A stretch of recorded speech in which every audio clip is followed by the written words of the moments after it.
Harry's wife. The most unpopular couple. I dare say, upon seeing that in the thumbnail, you were not surprised that this is the status that has been afforded to the gruesome twosome. And it comes from the Express newspaper in an article by Paul Withers, which reads, Harry and Harry's wife told they are most unpopular couple in modern British monarchy history. It'd be interesting to know who the most unpopular is then in not so modern British monarchy history, but perhaps we won't be told that. The couple have sparked fury with some of the claims they have made against the royal family over recent weeks. Prince Harry and Harry's wife have been warned. They have become the most unpopular and distrusted couple in the modern history of the British monarchy over their vicious campaign against the royal family. Of course, if Harry's wife were made aware of this, she would just haughtily reject it. She wouldn't be able to approach the writer direct to assert control. She may well remark to Ginger Bollocks, have you seen this? Once again, the press getting its panties in a bunch just because we're telling the truth. And remember, her narcissism makes her believe that her lies are the truth. That is the way that she sees the world. I know many people find it extraordinary that that is the case, but she has a filter that goes across her perception of the world. What she sees, what she hears, what she says, all goes through this filter, which causes her to perceive the world through this lens of control. Namely, are people giving her control, or are they threatening control? Every single interaction that she has with somebody else, or potential interaction with somebody else, goes through that particular filter. So if you were to say, oh, Harry's wife, your dress looks lovely, you're showing you're under control and you're giving her some positive fuel. If you say to her, you are a witch and a harridan, that's challenge fuel because you're criticising her. If you were to ignore her when she waved hello at you, that would wound her because you're not giving her any form of response, and that would similarly threaten her sense of control. And then her narcissism causes her to respond to the relevant threat to control in an appropriate way, sometimes directly, sometimes indirectly, sometimes by withdrawing or staying in a position of withdrawal, in order to then get that control. And it always gets it. So the point is that she is repeatedly criticised, and if she reads all of the press, and I imagine that she does read a lot of it, and on social media, she will see that she is almost universally disliked, bar a rump of supporters. But she will never ever think to herself, gosh, I am so unpopular, I ought to do something about it. Rather, she will just be dismissive and think that anybody that says that she's horrible, that she's a liar, that she's a bully, they don't know what they're talking about. And they are liars, and they are bullies, and they are haters, and they are misogynists, and they are racists, because that's the way that her brain is wired through her narcissism to always reject, never to have that moment of, could they be right? No. It just automatically rejects it. And similarly, it compels her to say things and to do things which support her narrative. That's why she talks about her truth so often. That she believes in her deluded world that she is popular and that people love her and that she's well liked and that is something to which she's entitled because she is this kind, wonderful, gracious, elegant woman. The level of delusion is very high indeed because, of course, the perceived reality from everybody else is that she isn't popular and she isn't graceful and she isn't a nice person. And therefore, in order to overcome that, her narcissism not only has to reject that by causing her to believe those people are haters, etc., and liars, but it also has to bolster her self-perception of being wonderful by increasing, if you will, the dial on the delusion in order to keep her safe within this deluded world. The article continues. The couple sat down for an astonishing interview with Oprah Winfrey that sent shockwaves around the world. a year after the explosive fallout from the Megxit crisis. Last month, Harry and Harry's wife's documentary series on Netflix premiered, which largely saw them complain about their treatment by the royal family and British press, victim mentality, pity play.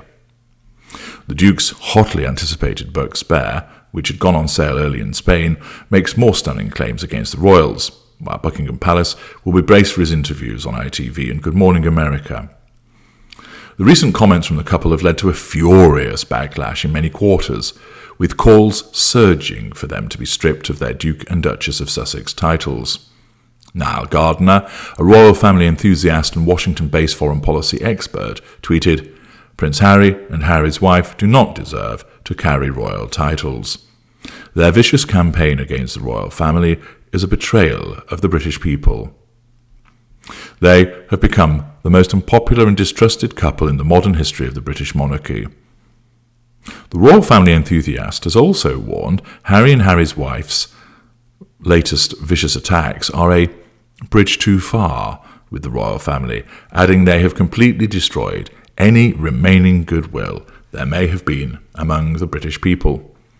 He told Express.co.uk, "From within Buckingham Palace there will be a great deal of unhappiness and sadness in regards to Harry's wife and Prince Harry.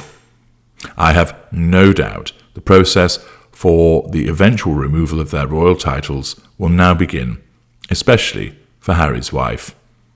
This is a bridge too far for Harry's wife and Harry with the royal family. There's no turning back now from their latest vicious attacks.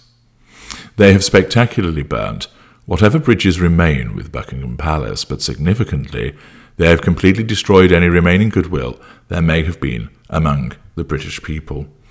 That certainly seems to be the general feeling that one obtains from a reading of it. And we've seen all various publications condemning what Harry has written. Paul Burrell, you remember Diana's butler, he appeared on Piers Morgan, basically urging Harry to shut up and condemning him for what he has been saying. And the condemnation has been far, wide and repeated. And it is understandable that people have been expressing their disapproval. The article continues explaining that Harry and Harry's wife's popularity appears to have plummeted over recent weeks. Redfield and Wilton surveyed 1,500 adults for Spectator at the end of November, which showed 45% had a favourable or very favourable view of Harry, compared to 29% who said it was unfavourable or very unfavourable. At the beginning of January, only 3 in 10, 30% said they had a very favourable, so it dropped from 45 to 30, compared to 45 that felt opposite, which had gone up from 29. And it shows that what they have been doing means that their popularity has plummeted, resulting in this title. But once again, despite being dubbed the most unpopular couple in modern British royal history, it's not going to cause Harry's wife any sleepless nights. She might pretend that it does. She might dole out a pity play to people to say, "Oh, it's awful that they say these things about me, boo-hoo," and one tear left eye go. But it actually doesn't bother her, because once she has seen the headline and her narcissism has asserted control over it, normally by muttering about it to ginger bollocks or just essentially dismissing it, is then forgotten about.